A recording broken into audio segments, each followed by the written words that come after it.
자, 그러면 본격적으로 오후 토론 세션 들어가 보도록 하겠습니다. 이번에는요, 크립토에셋의 법적 지위에 대한 관점들이라는 주제로 세 번째 세션 이어가도록 하겠습니다.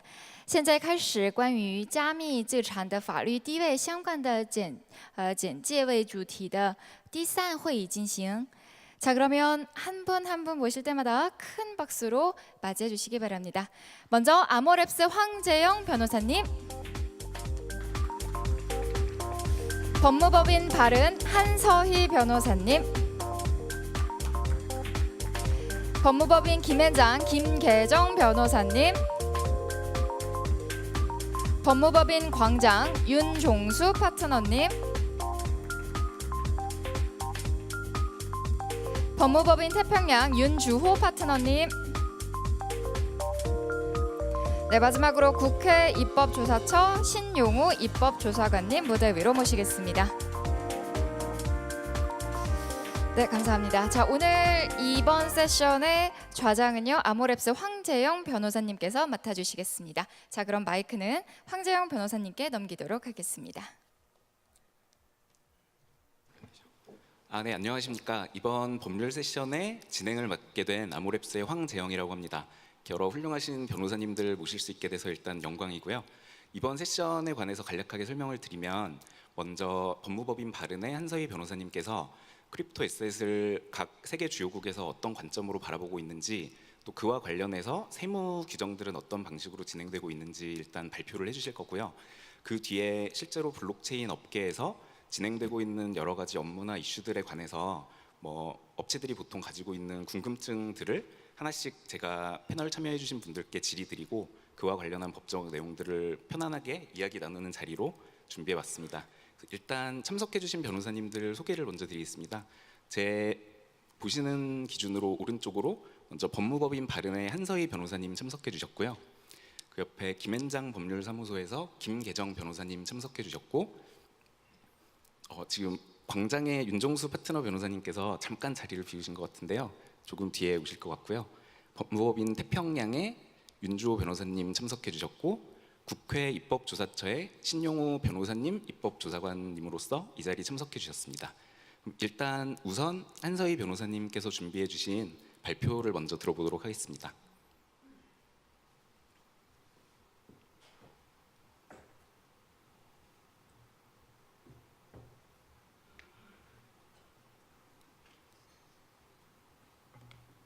네, 안녕하세요. 오늘 크립토 에셋의 법적 성격에 대해서 말씀드릴 한서희 변호사입니다.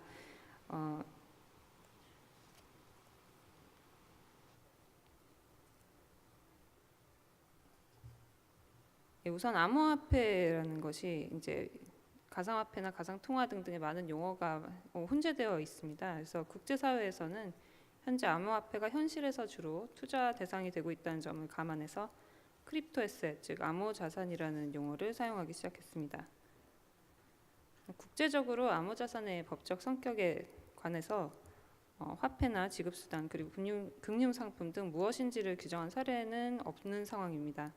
일본에서 개정 자금결제법상으로 가상화폐 정의 규정을 두었지만 암호자산의 성격을 정의하기보다는 현실에서 암호자산이 어떻게 사용되고 있는지를 설명한 정도라고 할 수 있습니다. 현행 국내법상 암호자산은 화폐와 전자지급수단, 금융투자상품 등 어느 하나에도 해당되지 않고 유형적인 실체 없이 전자적인 정보의 형태로 존재하는 어떤 일종의 상품, 디지털 상품이라는 것이 최근 암호자산과 중앙은행이라는 보고서에 드러난 한국은행의 관점입니다. 한편 주요 국가들은 이런 암호자산의 성격을 이리적으로 정의하기 어렵다고 보고 있습니다. 그래서 대체로 기존의 법률 테두리 내에서 법적인 성격을 분류한 다음에 분야별로, 그러니까 소비자 보호나 자금 세탁 방지법 등 분류해서 대응을 하고 있는 상황입니다. 그렇다면 오늘 가장 주된 주제인 암호자산의 법적 성격에 대해서 말씀을 드리겠습니다. 우선 암호자산의 법적 성격과 관련해서 말씀을 드리면, 사실 현 시점에서 암호자산의 성격이 여러 가지로 혼합되어 있기 때문에 한 가지로 규정하기는 좀 어려운 상황입니다. 특히 암호자산의 암호자산을 화폐로 볼 수 있는지에 대해서는 개발자나 각국 중앙은행들이 각기 다른 입장을 보이고 있는 상황입니다. 우선 화폐에 해당하기 위해서 가치 저장 수단으로서 기능을 할 수가 있어야 하고, 그리고 계산의 단위로서 역할을 할 수가 있어야 합니다. 또한 교환의 매개 수단이 되어야 하는데, 이와 관련해서 지금 IMF나 BIS 등에서 연구자들이 이미 암호자산과 관련해서 가치 저장 수단으로는 사용이 될 수 있다는 점까지 인정을 하고 있는 상황입니다. 구체적으로 이제 살펴보면 IMF는 암호자산을 중앙은행이 아닌 민간 개발자가 공급하고 자체의 표시 단위가 있는 가치의 전자적 표시라는 표현을 쓰고 있습니다. 그리고 BIS는 전자적으로 저장된 가치를 의미하는 디지털 통화의 일종으로 분류를 하고 있습니다. 이제 ECB, 즉 유럽 중앙은행에서도 이제 정의를 내렸는데요.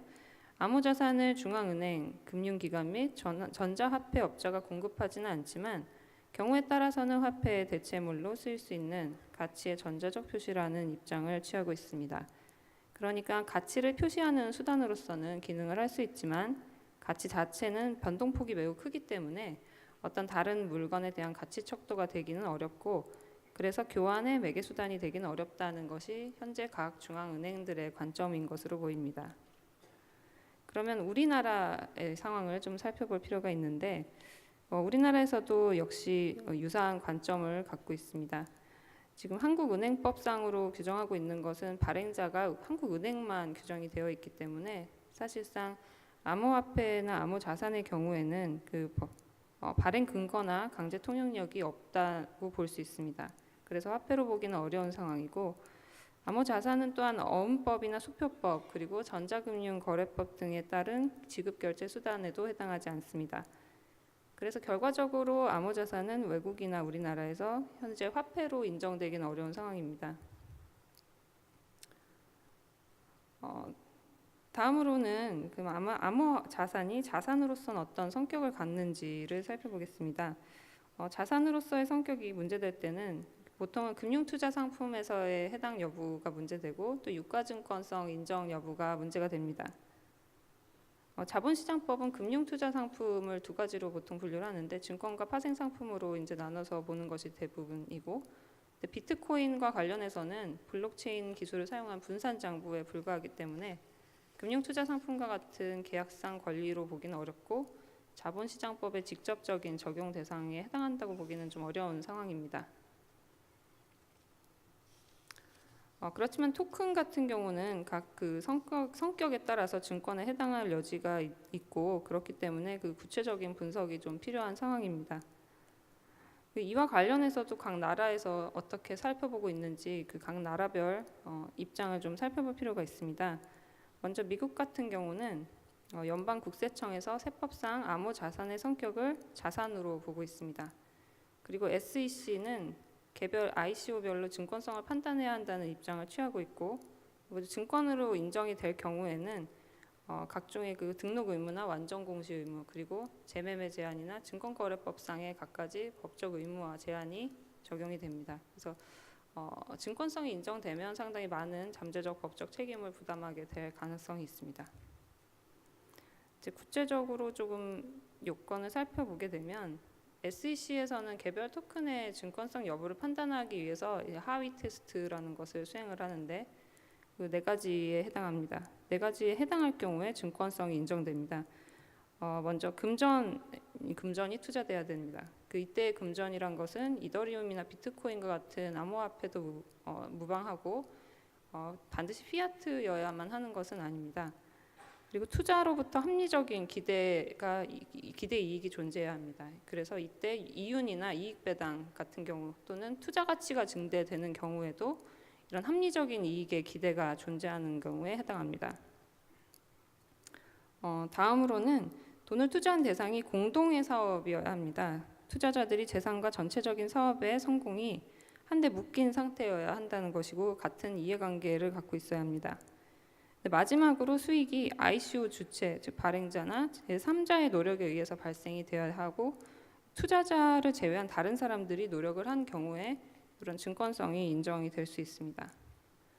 그럼 그 다음으로 일본에서는 이런 암호 자산에 대해서 어떻게 생각을 하고 있는지를 살펴보겠습니다.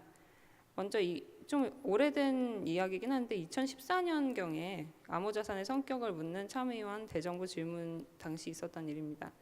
이때 암호 자산은 귀금속과 같은 유사한 상품으로서 세법상 과세 요건을 충족할 경우에 암호 자산 거래에 대한 소득을 과세 대상에 포함시키겠다고 이제 답변을 했었고, 이때 답변의 요지를 간단하게 살펴보면 우선은 암호화폐 같은 경우는 통화에 해당한다고 보기는 어렵고, 그리고 외국환에도 해당하지 않는다.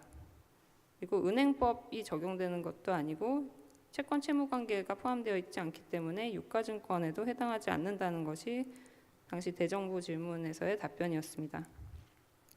그러니까 그 당시까지, 그러니까 2014년경 이제 일본 정부의 입장을 볼 수 있는 건데, 암호자산은 유가증권이나 지급결제수단에는 해당하지 않는다고 보았던 것입니다. 근데 한편 최근에 이제 자금결제법이 모두 개정이 되었는데, 이때 가상통화에 대한 정의 규정을 두었습니다. 여기서는 불특정 다수인의 대금 지급 등에 사용할 수 있고, 법정 통화와 서로 교환이 가능하며 전자적으로 기록되어서 이전할 수 있고, 법정 통화 또는 법정 통화의 자산은 아니지만 재산적 가치를 가지고 쇼핑이나 송금 등 지불 수단이 될 수 있는 것이라고 정의를 하고 있습니다. 그러니까 말하자면 개정자금결제법상 암호 자산에 대한 규정은 어떤 다양한 기능을 수행할 수 있는 그런 측면을 인정하면서 규정을 둔 것이라고 볼 수 있을 것입니다. 그 다음으로 살펴볼 것은 이제 싱가포르입니다. 싱가포르는 최근 들어서 굉장히 많은 ICO 프로젝트가 진행된 국가 중에 하나인데요. 여기서는 싱가포르 통화청, 즉 MAS라는 기관에서 2017년 11월 14일에 발표한 그 가이드 투 디지털 토큰 어퍼링이라는 것에서 규정을 하고 있습니다. MAS가 토큰에 부착된 권리를 포함해서 우선 그 토큰의 구조와 성격에 대해서 판단을 하여서 해당 토큰이 증권선물법의 적용 대상에 해당하는지 여부를 판단하겠다고 이제 서두에 규정을 하고 있습니다. 이 지침서의 내용에 따르면 이제 증권적 성격을 갖는 경우는 어떤 경우인지 좀 살펴볼 수가 있습니다.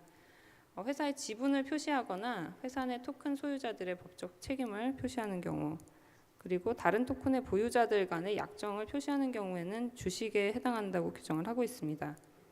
그리고 토큰 보유자들이 토큰 발행인에게 돈을 빌려주어서 그 발행인에게 채무가 발생됐다고 인정할 수 있는 경우에는 채권 또는 내지는 사채에 해당합니다. 해당 단위가 집합투자기구의 권리나 지분 또는 이를 취득할 수 있는 옵션을 표시한 경우에는 집합투자 상품에 해당한다고 보고 있습니다. 다음으로 살펴볼 국가는 에스토니아입니다. 에스토니아에서는 최근에 이 금융감독기관에서 어떤 의견을 제시를 한 적이 있습니다.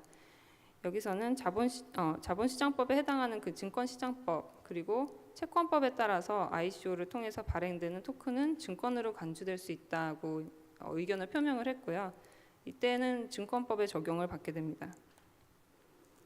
구체적으로 투자자에게 발행자인 법인에 대한 어떤 권리를 부여하는 토큰이거나 또는 토큰의 가치가 미래의 이익 또는 사업의 성공과 연계가 되어 있을 때는 증권으로 간주가 될 수 있습니다. 그리고 이때는 그 SMA 12조에 따라서 개별 투자 설명서를 금융당국에 등록을 해야 합니다. 또한 ICO를 통해서 마련한 기금을 통해서 어떤 대출을 제공하는 것을 주된 사업으로 하는 사업자가 있다면 이때는 신용기관법에 적용을 받게 되고, 암호자산 거래 사업을 할 때는 자금세탁방지법이 적용을 받게 됩니다. 그래서 대체결제수단 서비스를 제공하는 것에 해당할 수 있고, 자금세탁방지법상의 승인을 받아야 하는 경우에 해당합니다.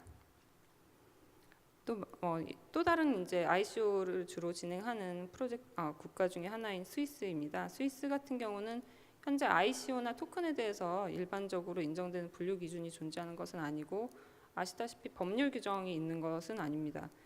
다만 이제 핀마에서 발표한 ICO 가이드라인이 존재를 합니다. 그래서 여기에 따른 규제가 이루어지게 되고, 어떤 토큰이 증권으로 취급되는 경우에는 스위스의 증권 관련 규정의 준수를 요구하게 됩니다. 가이드라인에서는 토큰을 세 가지로 분류를 하고 있고요. 지불형 토큰과 유틸리티형 토큰, 자산형 토큰으로 구별이 됩니다. 우선 지불형 토큰은 지급 결제 수단으로 사용되는 토큰을 의미해서 어떤 화폐적 기능을 갖고 있는 토큰을 의미합니다. 이 경우에는 증권으로 취급이 되지 않고요. 유틸리티형 토큰 같은 경우는 이제 블록체인 기반 인프라를 통해서 어떤 응용 프로그램이나 서비스에 대한 디지털 방식의 접근을 제공하고자 의도된 토큰을 의미합니다. 이 경우엔 발행 당시에 투자 목적으로 발행된 것이 아니라면 증권에 해당하지 않습니다. 가장 문제가 될 수 있는 것은 자산형 토큰의 경우인데, 이 자산형 토큰이란 것은 미래 회사 수입이나 자금 흐름에 대한 지분을 보장하는 토큰을 의미를 합니다. 경제적 기능으로 따지자면 지분이나 채권 또는 파생 상품과 유사한 상태이고, 만약에 어떤 물리적 자산이 블록체인에서 거래될 수 있도록 하는 토큰이 있다면 그 토큰도 자산형 토큰에 해당합니다. 이런 자산형 토큰 같은 경우는 스위스 증권법이 적용이 되어서 증권으로 취급이 됩니다. 그리고 한 가지 토큰이 또 여러 가지 특성을 동시에 갖는 경우도 있고, 이 각각의 요건들이 서로 배타적으로 적용되는 것은 아닙니다. 그래서 자산형 토큰이나 유틸리티형 토큰이 어떤 지급결제형 토큰의 성격을 갖게 되는 경우도 있고, 이럴 때는 그것을 하이브리드 토큰이라고 하고 모든 조건을 동시에 충족을 시켜야 됩니다. 그래서 준수사항이 있다면은 각각의 모든 요건을 만족시켜야 되는 경우에 해당하고, 또 마지막으로는 ICO 프리세일 단계에서 토큰을 제공하지 않고 추후에 토큰을 지급받을 권리만 부여하는 경우에도 증권에 해당합니다. 또 우리나라 경우를 살펴보겠습니다. 우리나라에서는 아주 최근에 암호자산에 대한 몰수 인정 판결이 있었죠. 그 부분 때문에 이제 적어도 상품이나 자산으로 인정될 수 있다는 점에 대해서 이견을 갖는 사람은 별로 없는 것 같습니다. 이때 법원은 범죄 수익 은닉 규제 및 처벌 등에 관한 법률상 어떤 재산이라고 보면서 그 근거로 비트코인에 대해서 이제 판단을 내렸는데요. 비트코인은 우선 예정된 발행량이 정해져 있고, 게임머니 같은 경우도 부가가치세법상 재화에 해당하기 때문에 그와 유사한 암호화폐도 마찬가지로 볼 수 있다는 점을 들었고, 전자지갑 주소나 비밀 키를 통해서 특정이 가능하며 법정화폐로 환전이 가능하다는 점을 들어서 어떤 경제적 이익에 해당하는 재산으로 보았습니다.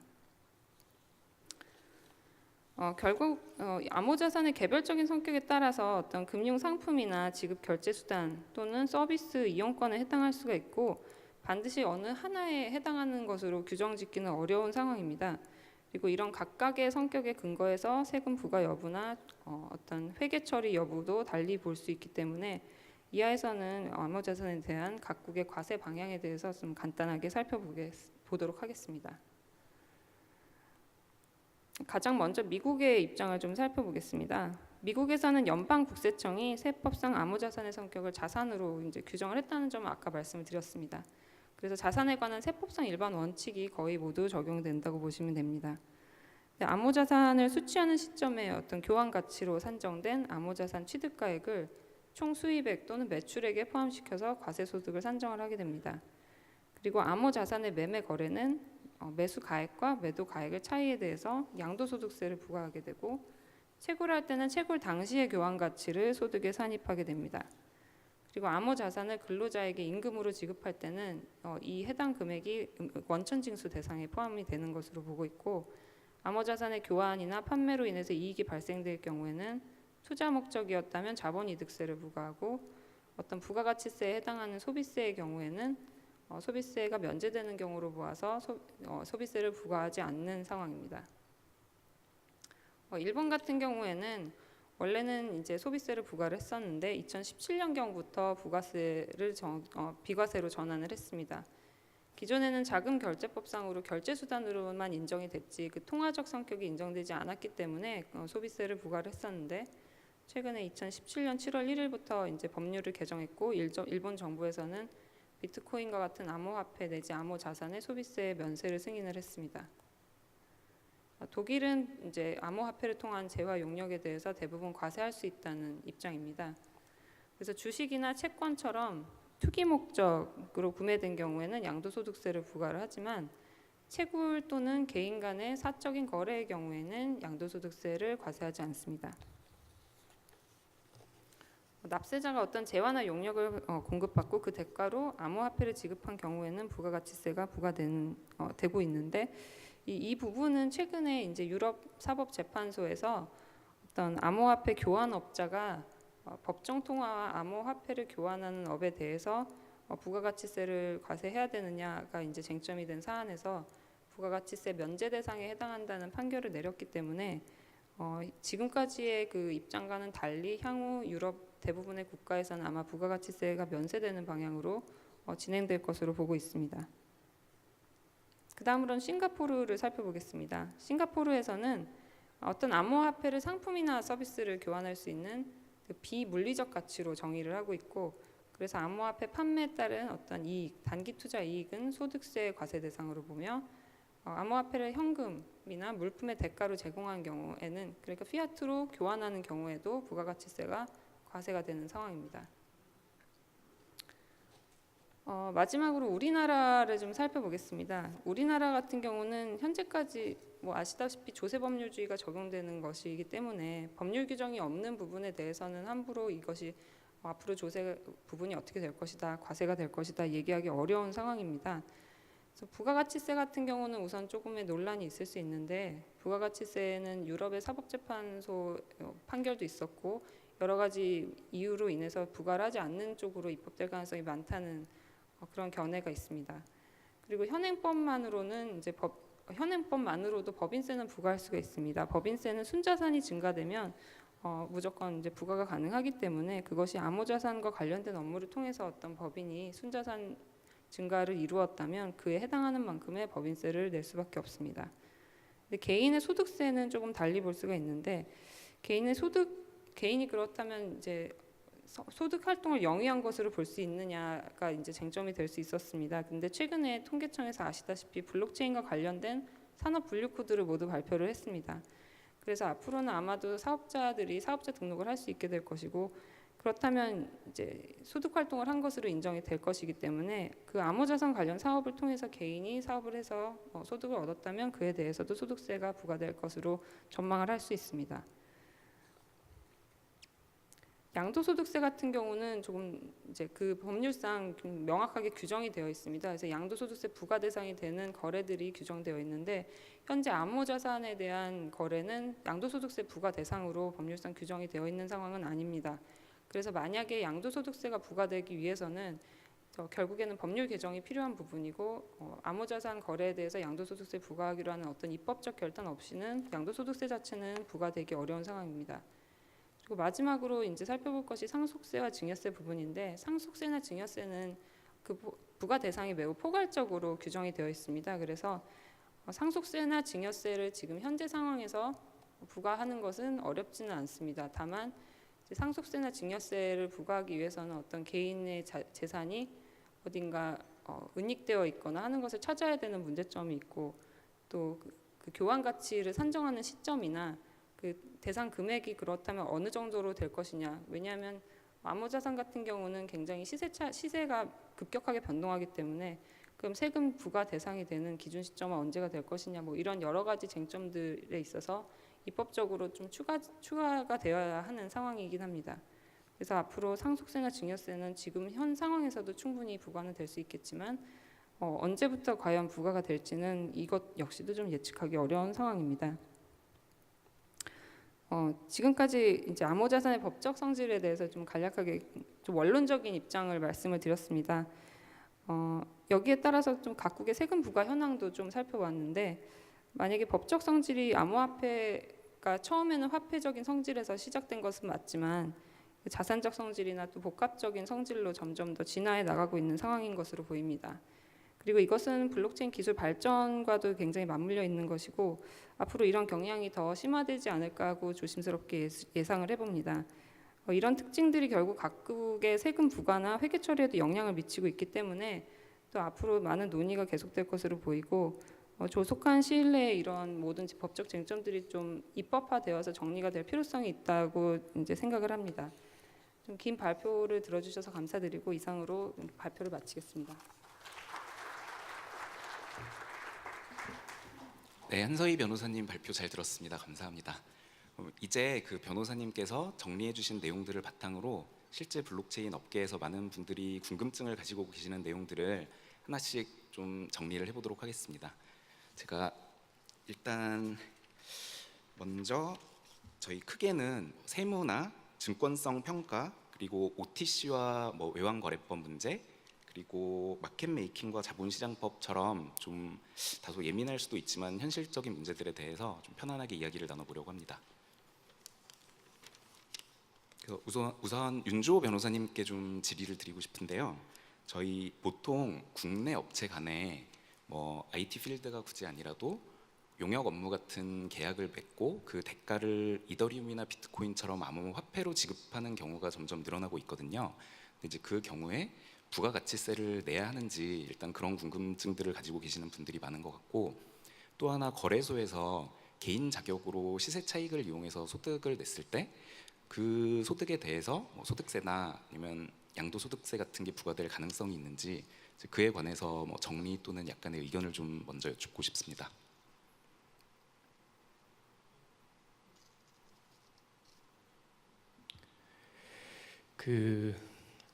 질문해 주신 것 중에서 일단 국내 거래 업체들 간 그러니까 용역 제공을 하면서 이더나 비트로 그 용역 대금을 지급하는 경우에 부가가치세를 어떻게 해야 되는지, 이 부분은 두 가지 쟁점이 있는 것 같습니다. 첫 번째는 비트나 이더를 주는 쪽이 있을 거고요. 그러니까 주는 쪽과 받는 쪽이 있는데, 받는 쪽에서는 이더를 받는 대신에 뭐 예를 들면 IT 서비스라든지 이런 서비스를 제공해 주는 업체가 있을 거고, 반대쪽에서는 이제 그런 서비스를 공급받으면서 비트나 이더를 주는 업체가 있을 겁니다. 그래서 거래가 사실은 두 가지가 있는 건데, 이 두 가지 중에서 한 가지 거래는 확실합니다. 그 IT 서비스를 제공해 주는 사람, 그러니까 이더나 비트를 받으면서 이제 IT 서비스를 제공해 주는 업체는 사실은 부가가치세법상 용역을 제공해 주는 업체인 거 확실하기 때문에 이 부분은 사실 비트를 받는 것 혹은 이더를 받는 것에 대해서 부가가치세를 납부해야 된다라고 하는 게 좀 일관된 부분인 것 같고요. 다만 그 반대 사이드에 있는 이더나 비트를 주는 쪽에서, 그러니까 이더나 비트를 공급해 주는, 이게 물품이라고 보면 이 물품을 공급해 주는 것에 대해서 별도의 부가가치세를 내야 되는가가 논란이 있는데, 여기서는 부가가치세법상 재화의 범위가 뭐냐, 그 재화에 이더나 비트가 포함될 것인가 안 될 것인가가 논란이 있고, 아직까지는 이 부분은 좀 퀘스천어블하다, 아직까지 답이 없다라고 아직까지는 좀 정리가 안 된 부분입니다. 그래서 일단 그 두 가지 거래 중에서 한 거래에 대해서는 부가가치세가 분명히 납부되어야 될 가능성이 굉장히 높고요. 다만 그 반대편에 있어서는 그 재화나 물품의 공급으로 보기 어려운 부분도 사실은 있어서 그 부분은 좀 논란의 여지가 있다라고 지금 상황에서는 답변을 드릴 수밖에 없을 것 같습니다. 그리고 두 번째는 그 이미 한 변호사님께서 잘 설명을 해주셨는데, 거래소에서 거래를 했을 때 시세 차익 등에 대해서 개인이 소득세를 납부해야 되는가, 이 부분은 지금 두 가지 이슈가 있습니다. 첫 번째는 사업소득으로 볼 수 있는 거냐, 두 번째는 양도소득으로 볼 수 있는 거냐의 문제가 있는데, 아직까지 사업소득으로 그 부분을 봐서 이렇게 과세를 하려고 했던 시도는 없었고, 양도소득으로도 양도소득 아니냐, 양도소득에 해당하는 거 아니냐라는 말들은 많았는데, 기본적으로 양도소득은 저희 소득세법상 열거주의를 택하고 있기 때문에 그 열거된 품목에 가상화폐가 없습니다. 가상통화가 없기 때문에 지금까지 양도소득세는 부과 대상 자체가 아니었던 거였고, 그렇기 때문에 이 거래소를 통해서 차액 거래를 하는 분들에 대해서 양도소득은 부과가 안 되고, 사업소득은 약간 퀘스천어블했지만 아직까지 거기에 대해서는 뭐 시도 자체가 없었던 부분이 있었습니다. 그리고 그 두 번째 부분 관련돼서 거래소에 있어서의 그 소득세 문제와 관련돼서는 사실은 더 큰 문제는 뭐가 있냐면, 이걸 거래를 파악할 수가 없습니다. 과세 당국에서 그 거래 정보를 자체를 파악할 수 없어서 그 부분에 대해서 그럼 양도소득을 낼 수 있는 거냐의 문제가, 실무상 문제가 발생을 하고 있고, 작년부터 계속 입법화하려고 했던 부분이 가상화폐 거래소에 대한 자료 제공 요청, 그러니까 국세청을 통한 자료 제공 요청이 계속 언급됐던 이유도, 거래소를 통해서 결국 개인 간 거래를 확정하고 그 확정된 데에 따라서 이제 양도소득을 부과하든지 혹은 뭐 지금 다시 얘기가 나오고 있는 거래세를 부과하든지 이 문제가 나오고 있는데, 그 부분 또한 실무적으로 그 입법적인 자료 제공, 자료 제출 부분이 해결되지 않으면 이건 입법적으로, 그러니까 부과 대상인지 문제뿐만 아니고 그 실무적인 방법까지가 결국 입법을 통해서 해결돼야 되지 않을까라고 생각을 하고 있습니다. 네, 말씀 감사히 잘 들었습니다. 혹시 뭐 첨언하시거나 다른 말씀해 주시고 싶은 분 계시면 자유롭게 말씀해 주셔도 될 것 같은데요. 혹시 있으실까요? 네, 없으시면 사실 뭐 블록체인이 기본적으로 탈중앙화를 표방하고 있기 때문에 말씀해 주신 것처럼 기존 법제에 따라서 세금을 부과할 수 있는 여지가 있는지의 문제는 별개로 하고, 개인들 사이에 왔다 갔다 하는 거래에 있어서 세금을 매기는 것이 과연 뭔가 적절한 것인가, 거기까지 개입해야 되는 것인가에 대해서는 좀 다양한 의견들이 있을 수 있을 것 같습니다. 첫 번째 주제는 이렇게 간단하게 마무리를 하고요.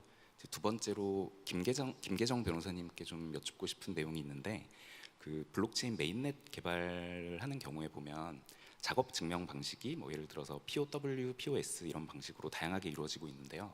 특히 POS 같은 방식의 경우에는 지분을 가지고 있는 사람에게 이제 증명할 수 있는 기회를 많이 주게 되다 보니 사실상 배당이나 뭐 수익을 보장하는 방식이 되는 게 아닌가.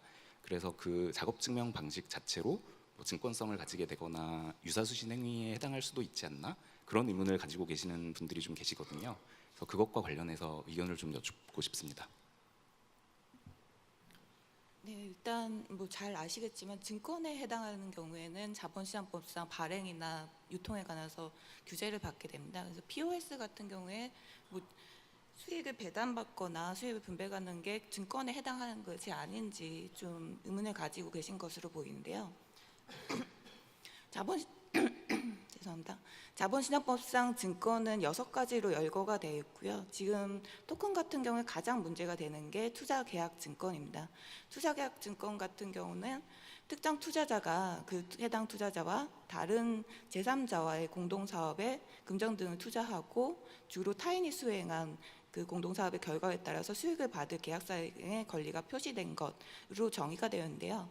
앞서 한 변호사님께서 그 미국의 하위 테스트 설명 주셨는데 그 하위 테스트와 비슷한 개념이라고 생각하시면 될 것 같습니다. 그래서 주로 토큰 같은 경우 투자계약 증권이 해당하는지 여부가 문제되고, 특히 ICO를 하실 때 사프트 같은 경우에 그 퓨처 토큰을 판매하시는 권리가 투자계약 증권에 해당하는지 여부가 주로 문제가 되실 겁니다. 지금 말씀하신 거는 POS 작업 증명 방식이 그 지분을 가지고 있는 사람들한테 수익을 배분할 권리를 줘서 이런 증거성을 가지고 있는 것이 아닌지 의문을 가지고 계신 것으로 보이는데요. 지금 POS 방식 같은 경우는 적어도 그 토큰 홀더가 그 작업 증명에 대해서 같이 참여한 결과로 봤기 때문에 이게 타인이 수행한 공동사업의 주로 타인이 수행한 공동사업의 결과로 귀속받는 것인지 그 요건을 충족하는 것지가 문제가 되고요. 아마 지금 뭐 본인의 수행 결과로 인해서 토큰을 배당받는다라고 해석할 여지도 있어서 그 요건을 충족하지 못해서 증권에 해당하지 않는다라고 해석할 여지도 있고요. 그리고 특히 중요한 것이 증권이라는 게 결국 권리가 표창된 것인데, 권리라는 것은 권리를 행사할 상대방이 있어야 됩니다.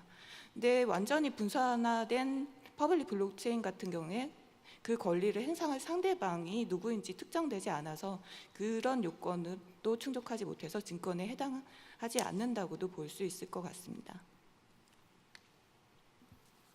네, 사실상 자신이 작업한 대가를 수령하는 것이고, 상대방이 없기 때문에 현재 뭐 POS 같은 방식은 크게 기존 자본시장법상 증권에 해당하거나 문제가 되지 않을 것 같다고 정리를 해주셨습니다.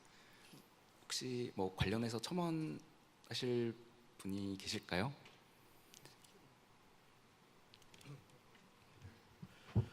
지금 이 이슈에 대해서는 이제 아마 코인의 증권성을 판단할 때 이제 좀 불거지는 이슈들이 케이스가 좀 몇 가지 있는데요. 특히 뭐 POS의 경우에 해당되는 것뿐만 아니라 일정한 토인이 어떤 행위를 한 전제 조건이 되고, 그걸 가진 사람이 어떤 행위를 했을 때 거기에 대해서 뭐 추가적인 이익이 발생하는 경우, 이제 이런 경우가 이제 계속 비슷한 이슈가 이제 나오는 것 같아요. 그래서 그럴 경우에 결국 아까 말씀하신 변호사님 말씀하신 그 부분, 특히 또 권리가 그 자체에 표창되어 있냐, 그게 코인 자체에 표창된 권리에서 나오는 이익이냐, 아니면 다른 행위에 대한 어떤 평가나 대가로서 그 이익이 얻어지느냐에 따라서 이제 그 구분을 해야 될 것 같은데, 이게 이제 케이스가 워낙 다양하다 보니까 케이스 바이 케이스 경우에 따라서 잘 분석을 해볼 필요가 있을 것 같습니다. 말씀하신 대로 이게 토큰이 성격이 워낙 다양하다 보니까 최근에는 다양한 토큰이 나오고 있고 뭐 최근 또 거래소들이 자체적으로 수수료 코인을 발행하는 경우도 있고 그런 경우가 있어요. 그 특정 발행자가 발행하는 코인 같은 경우는 아까 제가 완전히 분산화된 뭐 블록체인의 경우에 권리를 행사하는 상대방이 없다고 말씀드렸는데 그렇게 특정 거래소가 발행한 코인 같은 경우는 권리를 행사하는 상대방이 있다고 해석할 수 있는 경우도 있는 것 같습니다. 그래서 이게 일반적으로 뭐 토큰은 증권에 해당하지 않는다, 뭐 해당한다라고 분석을 하기는 어려운 상황인 것 같고 그 토큰마다 해당 성격을 좀 분석을 해봐야 될 것 같습니다. 네, 케이스 바이 케이스로 기존 법제에 해당하는지 아닌지 분석이 필요하다고 정리를 해주셨습니다. 그러면 이제 다음으로 좀 약간 뭐 예민한 문제일 수도 있는데요. 저희 기존의 이더리움이나 비트코인 같은 크립토 커런시를 피앗 법정 화폐로 바꾸는 업체들이 많이 존재하고 있습니다. 보통 OTC라고 부르는데요. 그 과정에서 뭐 국내 업체가 이더리움을 국내에 보유하고 있는데 해외 OTC 업체를 사용해서 환전을 하게 되는 경우가 주로 많이 발생하는 것으로 보이거든요. 그래서 그 과정에서 그 거래의 성격을 어떻게 바라보아야 할지, 그리고 그 환전 자체에 대해서 세금이 부과되거나 할 이슈가 있을지, 아니면 또 외환거래법상 형사적으로 문제가 될 수 있는 가능성이 있는지 그 부분을 윤종수 변호사님께 좀 여쭙고 싶습니다.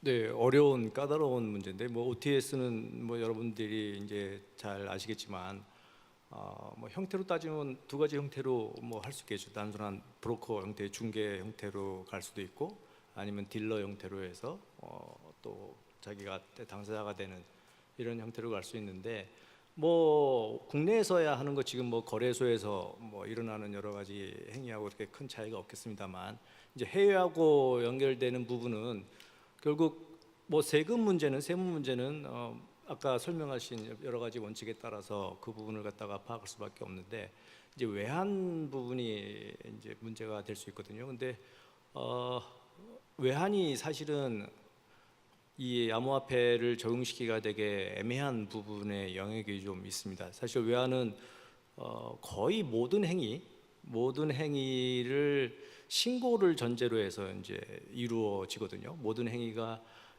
그렇게 생각하시면 좀 간단한데 신고를 하고 뭐 신고를 수리해서 결국 이루어지는 형태여서 사실 뭐 신고라는 건 원래 뭐 특별한 사정이 없으면 수리를 요하지 않는 경우도 있고 어떨 경우에는 수리를 요하는 게 있어도 그렇게 특별한 사정이 없으면 수리를 해주고 그러니까 결국 신고를 해서 모든 걸 다 이제 외환 관련된 행위를 이제 하라는 취지인데 이 부분과 관련해서 이제 암호화폐의 성격이 뭐냐에 따라서 이 부분이 좀 애매한 부분이 있습니다. 예를 들어서 암호화폐가 어떤 단순한 상품으로 치느냐, 뭐 우리가 물건이라 말하기 뭐하지만 상품으로 치느냐, 아니면 이게 지급 수단으로 보느냐. 우리가 외국환에서는 지급 수단으로서의 의미를 되게 폭넓게 보고 있는데 여러 가지 보는데 거기에 이게 들어가느냐에 이제 문제가 있고요.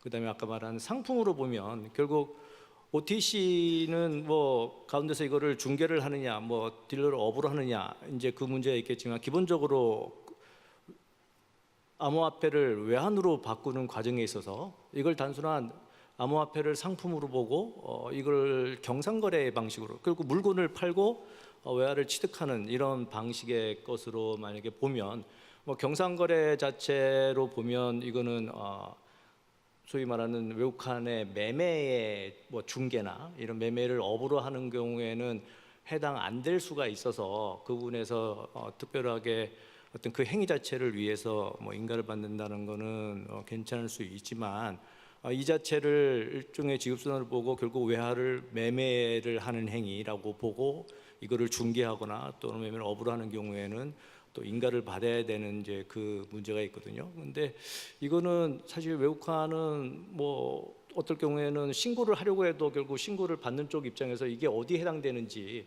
가령 단순한 뭐 자본거래의 경우에는 언제나 자본거래 자체로 신고를 하지만 이렇게 상품의 매매에 해당하는 경상거래의 경우는 이제 지급수단의 부분에서 지급의 부분에서 이제 신고 의무가 생기는데 그럴 경우에 뭐 외국환 은행을 통해서 하는 거야 그 당시에 신고를 하는 거고 예를 들어서 암호화폐를 팔고 외국환이 들어올 때 외국환 은행을 통해서 들어오면 거기서 뭐 무슨 사유로 하는지는 신고를 하게 되어 있습니다. 거기서 이제 밝히면 되는 건데, 이제 반대로 암호화폐가 이제 나가는 부분을 갖다가 이게 외국환 은행을 통하지 않은 지급에 해당되는 건지 그냥 단순한 물건을 보낸 건지 이제 이 부분에 좀 애매한 게 있어서 사실 아까 말한 오티스 같은 영업을 할 때는 확실한 지금의 어떤 정립된 해석이 있다고는 좀 말하기는 힘들죠.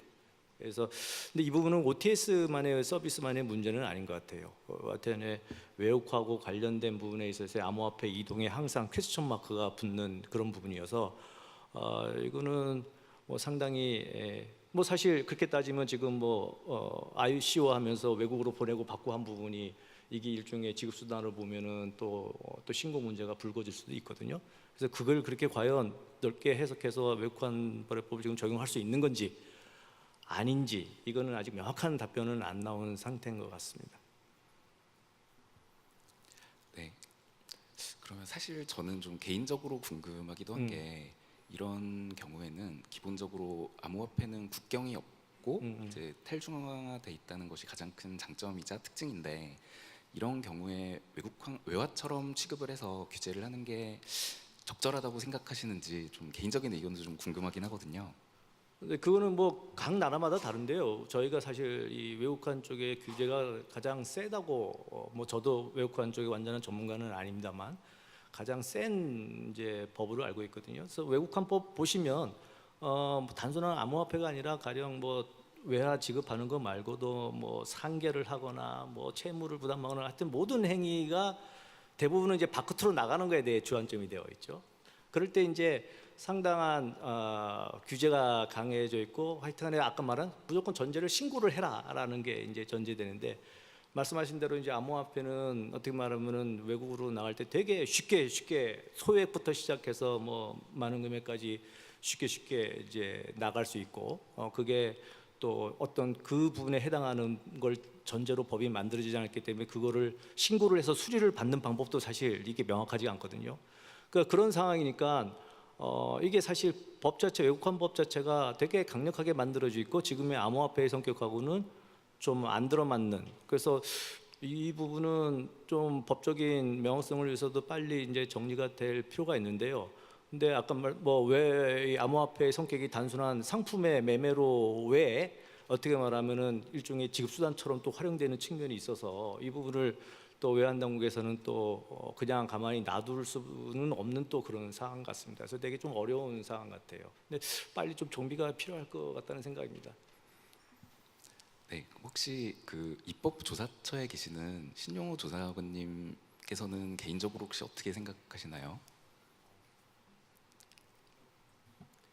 예, 일단 먼저 오늘 주제가 이제 암호 자산의 법적 지위에 대해서 이제 큰 질문을 주셨고 사실 우리가 이제 암호 화폐, 암호 자산, 가상통화 다양한 형태로 이름을 이제 부르고 있었는데 결국에는 이제 어떻게 바라보냐 어떤 배경과 철학의 문제라고 보이긴 합니다. 그래서 뭐 굳이 또 언급을 하자면 이제 애초에 이 나오게 된 계기는 뭐 2008년 금융 위기부터 해서 이제 기존 금융 시스템에 대한 반발 그래서 이제 이런 게 나오게 됐고 그 기술적 속성도 결국에는 탈중앙화했던 이제 중앙의 금융 시스템 이제 이를테면 이제 아까 이제 국제 송금을 한다 그러면 이제 중간에 있는 여러 업체들 뭐 후레스랭이나 스위프트 이런 것들 다 배제하고 할 수 있다라는 어떤 그런 기술적 속성까지 갖고 있어서 결국에는 이제 뭐 어떤 뭐 무정부주의까지 이제 지향을 하고 있다고 볼 수 있는데요. 다만 이 현실적으로 이제 기존 금융 체계가 확고하게 잡혀 있고 그리고 그거를 이제 도외시할 수 없는 입장에서 결국 이제 각 변호사님들께서 각 이제 그 뭐 세금 이제 세제 문제나 이런 그 뭐 증권성 이런 문제에서 이제 개별적 판단을 해야 된다 말씀을 주셨거든요. 그래서 일단 근데 이제 아직 그 화폐를 전체적으로 대체하기에는 이제 뭐 제가 기술 완전 지수 전문가는 아니겠지만 아직 그 확장성에 대한 한계나 아니면은 뭐 가격 변동성도 말씀하셨지만 그런 그 기술적인 현실적인 문제가 있는 것 같습니다. 그래서 일단은 이제 현재 그 법 체계에서 포섭한 노력을 하면서 기술의 발전을 지켜보고 보면서 이제 화폐를 대체할 수 있을지에 대한 검토가 필요할 것 같고요. 그래서 일단 뭐 만약에 입법적으로는 그 사실은 이제 우리나라 이제 지금 한국에도 이미 한 4개 정도의 그 암호화폐 관련된 그 법안들이 지금 벌써 발의가 되어 있는 상태입니다. 거기서 이제 뭐 가상통화, 암호화폐 이런 다양한 형태로 일단 정의를 해놓고 이제 주로는 이제 그 거래소나 투자자 보호를 위한 내용들이 좀 들어가 있는데요. 뭐 일단 그 최근에 아까도 다 말씀해 주셨지만 이제 국제적으로 이제 그 암호 자산이라는 용어가 지금 점차 통용이 되고 있고, 그래서 만약에 이 통화 대체 여부에 대한 그 논의가 좀 그 아직 무르익지 않았다면 암호 자산이라고 좀 굉장히 넓게 있다는 개념을 정의를 하고 추후에 필요한 경우에 이제 화폐, 제 생각에는 이제 아예 뭐 특수한 화폐 종류의 화폐로 이제 정의를 할 수도 있을 것 같은데, 그런 식의 이제 개념 진행을 한번 추진을 검토해 볼 수 있을 것 같습니다. 예. 그리고 아까 이제 법안에서 나온 것들이 결국에는 이런 불확실성을 해소를 해야 산업의 발전이 좀 이루어지고, 다만 또 이제 특히 이제 금융 당국에서 고민하는 것은 이용자 보호는 어떻게 되느냐, 이제 또 이제 뭐 세원 잠식이라든가 또 어떤 그 우회 이런 이제 범죄성 있는 것들을 어떻게 막아야 되냐, 이제 그 어려움이 있을 것 같습니다. 그래서 결국엔 이 두 가지 이제 이 딜레마를 해결하는 것이 결국에는 당국과 업계의 문제일 것 같고요. 그래서 그 뭐 개인적인 생각이지만 이런 개념의 정의 그리고 이용자 보호를 위한 어떤 입법에 대해서 좀 빨리 추진을 하되 그 법적으로 당장 이제 추진이 좀 어렵거나 논란이 있어서 어렵거나 또는 뭐 기술적 발전에 따라서 그 당장 이제 규정이 어려운 것들은 뭐 일종의 이제 행정지도 가이드라인 형태로 또는 이제 유권 해석을 통해서 그 업계의 그 불확실성을 해소해 주는 것이 이제 산업 발전을 위해서 도움이 되지 않을까 생각이 듭니다. 예. 그리고 이제 만약에 뭐 사실 이게 이제 특정 부처만의 문제도 아닌 것 같거든요. 결국에는 뭐 이게 얼마 전에 그 한국에서 과기정통부에서는 이제 블록체인 산업 발전을 위한 청사진을 내놨는데, 사실은 또 이거는 이제 금융위나 이런 그 다른 금융 관계된 소관 부처들이 연관이 돼 있고요. 그래서 그 부처 내에서도 사실은 이제 어떤 통일된 목소리 내기가 쉽지는 않은 상황입니다. 그래서 그리고 또 그 한편 민간에서도 그리고 이제 거래소를 하시는 분들, 개발하시는 분들, 또 이용자, 이게 굉장히 다양한 이해관계가 얽혀 있기 때문에 이게 이제 그냥 현재처럼 이제 어떤 뭐 손을 놓고 있다는 표현은 좀 그렇지만 이제 좀 그 뭔가 움직임이 필요한 상황에서 그 뭐 기존에 저희가 이제 그 어떤 사회적 합의를 위한 여러 가지 움직임이 있지 않습니까? 뭐 이제 4차 산업혁명위원회라는 걸 통해서 어떤 그 대화, 이제 각 분야별 사람들이 모여서 뭐 끝장 토론을 한다거나, 아니면 저희 뭐 원자력위원회 그 문제 있듯이 그 뭐 공론화위원회를 통해서 정말 이렇게 묻어만 둘 것이 아니라 이제 수면 위로 공론화 시켜서 사회적 합의에 도출하고 이제 빨리 불확실성을 해소하는 방향으로 나가야 이제 지금 이제 현재 말씀 주시는 그런 그 법적인 혼란들이 좀 줄어들지 않을까 이제 생각이 듭니다. 뭐 마지막으로 말씀드리면, 그래서 근데 한편 그 우려스러운 것은 사실은 그 업계의 문제도 있거든요. 그래서 뭐 제가 이제 속속들이 알지 못하지만 이제 거래소에서 여러 가지 그런 의혹이 있는 경우 이제 일부 이제 얘기 들리기도 하고, 또 그다음에 뭐 컨설팅이나 명목하에 좀 너무 이게 과도하거나 좀 잘못된 안내를 해주는 경우도 있다고 들었습니다. 그래서 여기 우리나라에도 다양한 협회들이 있는데 여기 중국 협회 쪽에서도 주최를 하셨지만, 그런 협회에서도 결국에는 끊임없이 이런 부분에 대한 이제 가이드라인과 자정 노력을 보여주시고, 또 당국도 마찬가지 전향적인 태도로 이게 입법을 추진한다면 뭐 산업 발전과 이용자 보호라는 두 마리 토끼를 동시에 잡을 수 있지 않을까 내 생각이 듭니다. 네, 워낙 그 모든 분야에 걸쳐서 변화가 다가올 수 있는 시점이라서 이제 각 업계의 다양한 분야에서 다 같이 뭐 머리를 맞대고 자정작용을 하고 뭐 그런 게 필요하긴 한 것 같습니다. 그러면 다음 주제로 살짝 넘어가 보도록 하겠는데요.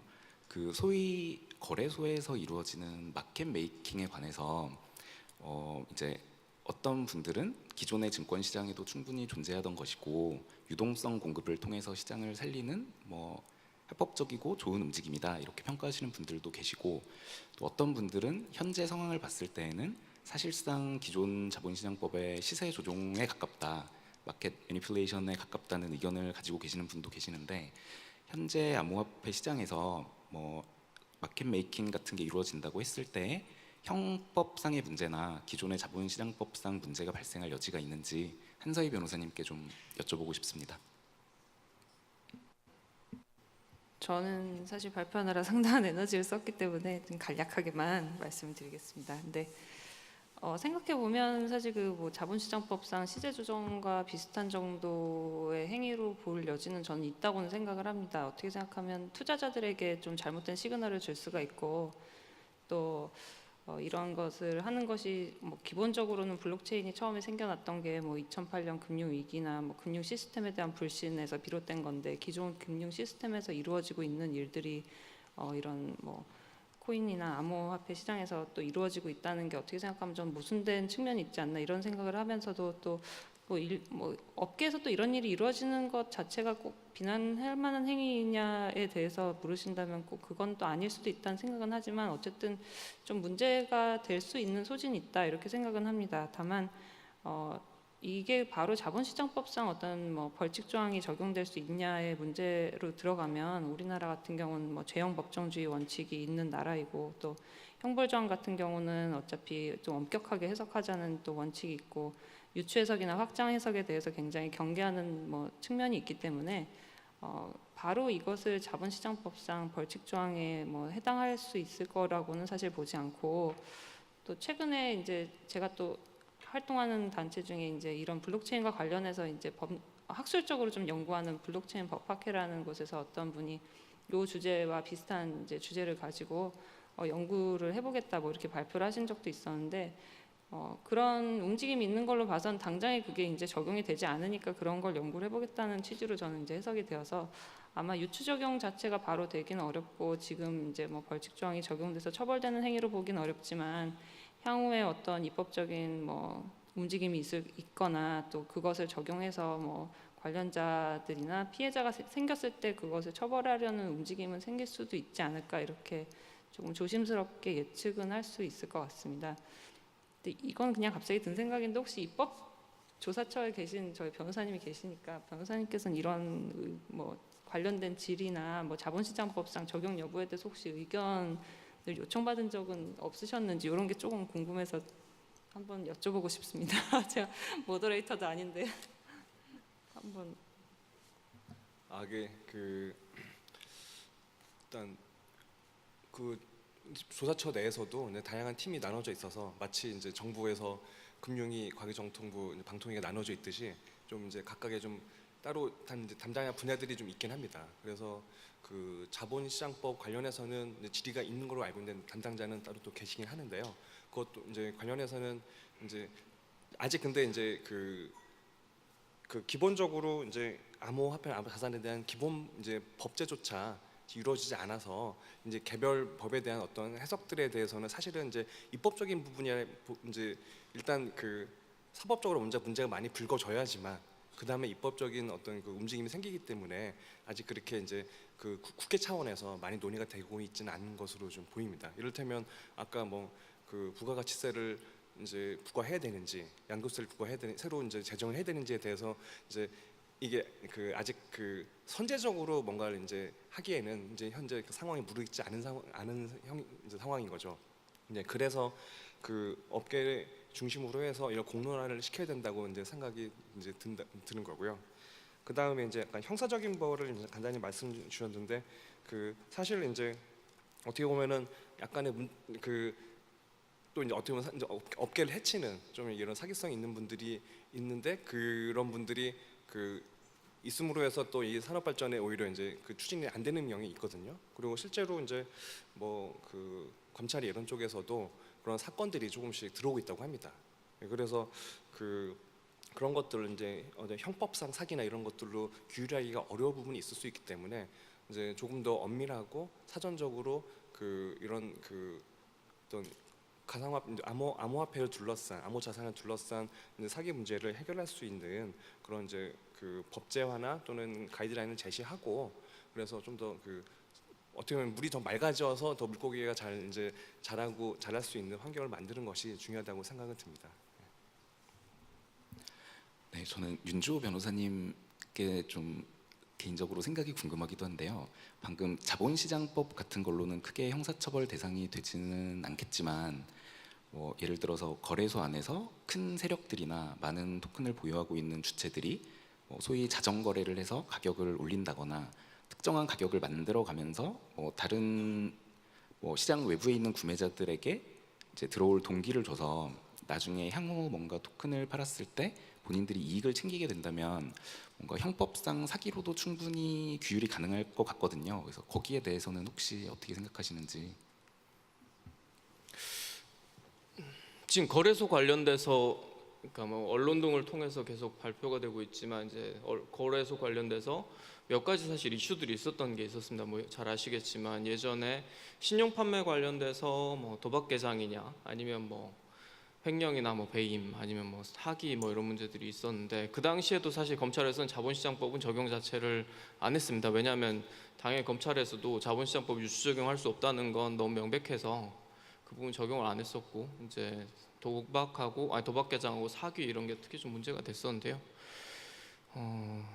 그러니까 거래소도 마찬가지고 말씀해주셨던 뭐 흔히 말하는 저 이제 큰 손이라고 부를 수 있는 만한 세력들이 그러한 조치들을 취했을 때 사기는 어느 정도 사실은 저는 충분히 성립은 가능해 보입니다. 다만 이 부분 관련돼서는 사기로 인정받기 위해서는 좀 더 굉장히 다 구성 요건들을 개별적으로 다 따져봐야 되는 문제가 있어서 실제로 사기로 우유를 수 있을지는 구체적인 사건에 따라 다르겠지만 일단 큰 틀에서 보면 사기로는 좀 처벌이 가능하지 않을까라고 생각을 합니다. 그리고 그 부분 관련돼서 또 한 가지 좀 더 궁금하다기보다 이게 계속 이슈가 되는 부분들이 뭐였냐면 그 경찰에서도 마찬가지고 사실 검찰도 마찬가지고 수사를 시작했으나 아무런 발표를 하지 않는 사건들이 아직 있습니다. 이미 그러니까 그게 명확한 곳은 사실은 횡령 배임으로 이미 기소를 했고 근데 이제 그 부분이 아직 확실하지 않은 부분들을 근 1년 동안 계속 수사를 하고 있거든요. 수사를 하고 결론 안 내는 거죠. 이미 저희가 느끼기에는 다 이미 결론이 났는데 그러니까 이런 것들이 아까 그 말씀하셨던 것처럼 사실 시장의 혼란을 부추기는 부분들은 그런 부분도 좀 있는 것 같아요. 그러니까 자정 노력을 통해서 거래소 협회 등을 통해서 이렇게 신용 판매에 대해서 뭐 가이드라인 만들고 이렇게 해결할 수도 있는데 계속 검찰하고 경찰에서 그 사건을 들고 있음으로 인해서 하나의 좀 위화감을 좀 조성하는 부분도 있어서 그런 부분은 좀 빨리빨리 좀 정리가 될 필요가 있지 않을까라는 좀 한 가지 좀 바람이 있습니다. 네, 자정 노력과 함께 기존 케이스들이 빨리 정리가 되면 좀 실제로 ICO든 코인 관련 블록체인 업계든 이제 일하시는 분들이 훨씬 더 안심하고 깔끔하게 업무를 진행하실 수 있을 것 같은데요. 그런 기대를 좀 다 같이 해보도록 하겠습니다. 저희 그 마지막으로 블록체인이나 크립토커런시 관련해서 뭐 재윤경 의원의 특검법 개정안이나 뭐 정병국 의원의 뭐 암호통화 법률안이나 요즘 뭐 국회에서도 발의되고 있는 의안들이 상당히 있기는 있거든요. 근데 기존의 법안들을 보면 현행 규제에 새로운 암호화폐를 가져다 끼워 넣자는 움직임이 하나 있고 또 반대편에는 마치 뭐 이거는 말을 타고 다니던 시대에 자동차가 등장한 것처럼 완전히 새로운 것이다. 특정 뭐 블록체인이나 크립토커런시에 관한 완전히 새로운 입법이 필요하다. 이제 이런 주장을 하시는 분들도 계시거든요.